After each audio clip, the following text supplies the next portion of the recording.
السلام ويهدي من يشاء إلى صراط مستقيم.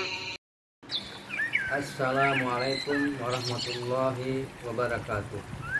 Waalaikumsalam warahmatullahi wabarakatuh. Bismillah, alhamdulillah, wassalatu wassalamu ala rasulillah wa ala alihi wa sahbihi wa mawala. Rabbi shrah sadri wa yassir li amri wahlul 'uqdatam min lisani yafqahu qawli. Novel kali ini kita akan melanjutkan kisah para nabi. Kita sudah sampai pada bab ketiga, yaitu penciptaan surga dan neraka. Sebelum kita memasuki inti materi, Bapak ingin merefresh atau sekedar mengingatkan kembali pelajaran yang kemarin. Apa inti pelajaran dari bab kedua kemarin? Kemarin Bapak membahas tentang penciptaan Allah sebelum Nabi Adam alaihissalam. Coba sebutkan apa saja penciptaan Allah sebelum Nabi Adam alaihissalam. Pertama, Allah menciptakan pena. Kedua, Allah menciptakan lembaran-lembaran. Kemudian Allah perintahkan pena untuk menulis di lembaran-lembaran, dan jadilah lauhul mahfuz. Ketiga, Allah menciptakan alam semesta dan seluruh isinya. Keempat, Allah menciptakan malaikat. Kelima, Allah menciptakan jin. Baik, kali ini Bapak akan membahas penciptaan surga dan neraka.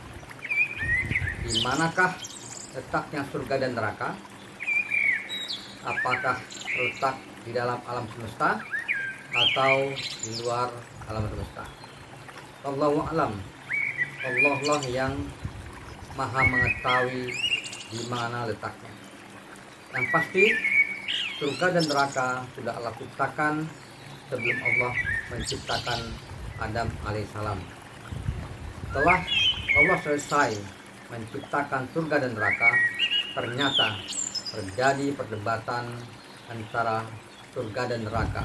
Neraka berkata, "Aku adalah api, akulah yang akan menghancurkan, akulah yang akan membakar, akulah yang akan menyiksa."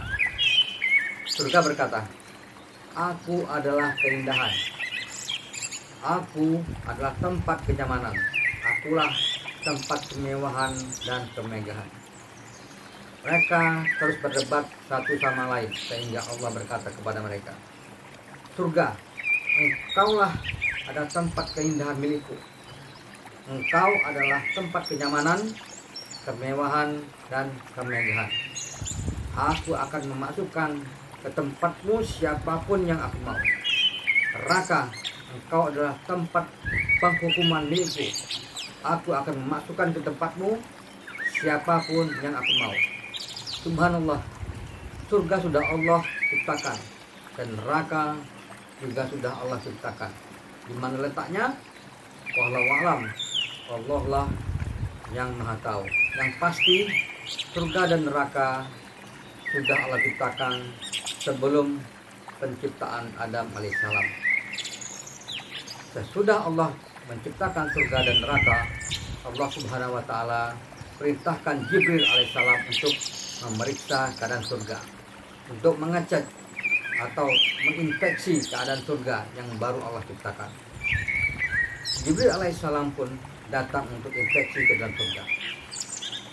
Ia melihat keindahan di dalamnya, begitu nyaman, mewah, dan megah. Jibril alaihissalam pun menjumpai Allah dan berkata, "Ya Allah, surga itu sungguh indah sekali. Siapapun jika melihat surga, setelah ingin tinggal di dalamnya." Jibril juga melihat sekeliling surga terdapat pagar al-makarih. Al-makarih adalah perkara-perkara yang dibenci oleh manusia. Maksud dari pagar al-makarih adalah sebelum memasuki surga harus melewati rintangan terlebih dahulu. Rintangan berupa perjuangan yang berat, kesusahan, penderitaan, dan pengorbanan. Surga bukanlah barang yang gratis atau sesuatu yang mudah untuk dimasuki. Jika ingin masuk surga, harus melalui al-makarih terlebih dahulu. Perkara-perkara yang tidak disukai oleh makhluk yang mempunyai hawa nafsu. Ibadah sholat adalah termasuk golongan kesusahan, terutama sholat subuh. Sedang enak-enaknya kita tidur, kita harus bangun untuk mendirikan sholat subuh. Sedangkan ada sebagian orang yang tetap tidur, padahal ia sudah mendengar bahwa sholat lebih baik daripada tidur. Puasa adalah termasuk golongan penderitaan. Kita menahan lapar di siang hari, sedangkan di waktu yang sama orang makan dan minum tanpa peduli dengan perintah Allah dan Rasul. Belajar agama Allah adalah perjuangan dalam menegakkan agama Allah. Ilmu agama yang kita pelajari akan kita ajarkan kembali ke generasi berikutnya. Mencegah mengkonsumsi barang-barang haram juga termasuk perjuangan untuk tidak menuruti hawa nafsu. Membayar zakat termasuk golongan pengorbanan. Kalau dipikir-pikir secara logika, harta yang kita dapati dengan susah payah kita harus bagikan dan kita sisihkan untuk orang lain. Orang lain yang tidak ada sangkut pautnya dengan kita. Disinilah kita diuji, iman kita Allah uji. Apakah kita patuh dengan ketentuan Allah atau kita ingkar dengan ketentuan Allah. Rumusnya, jika ingin masuk surga harus melewati al-makarih, rintangan, perjuangan, kesusahan, penderitaan dan pengorbanan. Semua itu bisa kita lewati. Bertawakal kepada Allah dengan bersungguh-sungguh. Kita harus bekerja keras untuk melewati semua rintangan itu. Setelah Jibril alaihissalam kembali dari surga dan berkata, "Ya Allah, betapa indah dan mewahnya surgamu, siapapun pastilah ingin tinggal di dalamnya." Tetapi setelah Jibril alaihissalam melihat pagar yang mengelilingi surga al-makarih, yaitu perkara-perkara yang dibenci oleh jiwa, Jibril alaihissalam berkata, "Ya Allah, Engkau membatasi surga dengan al-makarih. Aku khawatir siapapun tidak akan mampu untuk memasuki surgamu." Kemudian Allah Subhanahu wa ta'ala memerintahkan kepada Jibril alaihissalam untuk pergi ke neraka. Sama halnya dengan surga, Jibril alaihissalam diperintahkan untuk melakukan inspeksi atau pemeriksaan di dalam neraka. Jibril alaihissalam terkejut dengan apa yang dilihat di dalam neraka. Dia melihat api yang menyala-nyala dengan suhu yang amat panas, tempat-tempat penyiksaan, tempat penghukuman. Neraka adalah tempat yang sangat buruk. Jibril alaihissalam juga melihat di sekeliling neraka Allah hias dengan syahwat, yaitu perkara-perkara yang sangat disukai oleh jiwa, hawa nafsu atau kesenangan dunia. Semua kesenangan dan kenikmatan manusia menghiasi dan mengelilingi neraka. Jibril alaihissalam kembali menjumpai Allah dan berkata, "Ya Allah, betapa buruknya neraka. Siapapun yang melihatnya pastilah tidak ingin tinggal di dalamnya. Ya Rabb, aku khawatir jika neraka dikelilingi oleh kenikmatan syahwat seperti itu, maka siapapun akan terjerumus ke dalamnya." Apa yang dikatakan Jibril alaihissalam adalah kebenaran. Syahwat adalah kesenangan manusia. Itu adalah alami. Setiap manusia ingin memenuhi seluruh keinginan yang penuh dengan kenikmatan. Itu adalah hal yang alami. Karena itulah ujian terbesar manusia adalah menahan nafsu atau mengontrol hawa nafsu dengan memperkuat iman dan Islam. Bapak akan membacakan sebuah hadis tentang al-makarih dan syahwat, pagar-pagar yang mengelilingi surga dan neraka. Dari Anas bin Malik radhiyallahu anhu bahwasanya Rasulullah sallallahu alaihi wasallam bersabda, "Khuffatil jannatu bil makarih wa khuffatin naru bisyahwat." Surga itu diliputi oleh perkara-perkara yang dibenci oleh jiwa, dan neraka itu diliputi oleh perkara-perkara yang disukai oleh syahwat. Hadis riwayat Muslim.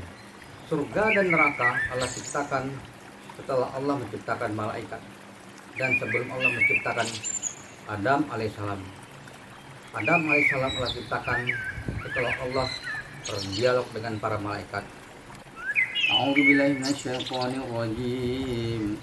Wa iz qala rabbuka lil malaikati inni ja'ilun fil ardi khalifah. Qalu ataj'alu fiha may yufsidu fiha wa yasfiku dima fa nahnu nusabbihu bihamdika wa nuqaddisu lak. Qala inni a'lamu ma la ta'lamun. Dan ingatlah ketika Tuhanmu berfirman kepada para malaikat, aku hendak menjadikan khalifah di muka bumi. Mereka berkata, apakah engkau hendak menjadikan orang yang merusak dan menumpahkan darah di sana? Jangan kami bertasbih memujimu dan menyanyikan namamu. Dia berfirman, sungguh aku mengetahui apa yang tidak kamu ketahui. Kemudian Allah memerintahkan kepada Jibril alaihissalam untuk mengambil tanah dari segala penjuru permukaan bumi untuk dijadikan sebagai bahan untuk menciptakan Adam alaihissalam. Tanah tersebut dicampur air sehingga menjadi tanah yang lengket. Kemudian Allah bentuk tanah tersebut sehingga menjadi patung yang sangat besar. Dan Allah biarkan patung Nabi Adam alaihissalam tersebut di tempatnya hingga waktu tertentu. Setelah sampai saatnya, Allah tiupkan ruh ke tubuh patung Nabi Adam alaihissalam, dimulai dari kepala hingga ke kaki. Ruh perlahan-lahan masuk ke kepala Nabi Adam alaihissalam. Setiap anggota tubuh yang teraliri ruh berubah menjadi rambut, kulit, daging, tulang, dan lain-lain. Yang pertama kali berubah adalah rambut, kemudian dahi, turun ke mata, turun ke hidung dan ke mulut. Waktu ruh turun ke hidung dan ke mulut, Nabi Adam alaihissalam pun bersin. Nabi Adam alaihissalam tidak mengucapkan apa-apa setelah ia bersin. Salah satu malaikat berkata kepada Nabi Adam alaihissalam, ucapkanlah alhamdulillah. Kemudian Nabi Adam alaihissalam mengucapkan alhamdulillah. Allah menjawab dengan yarhamuka rabbuk, Tuhanmu merahmatimu. Ruh turun hingga ke kaki, maka sempurnalah penciptaan Nabi Adam alaihissalam.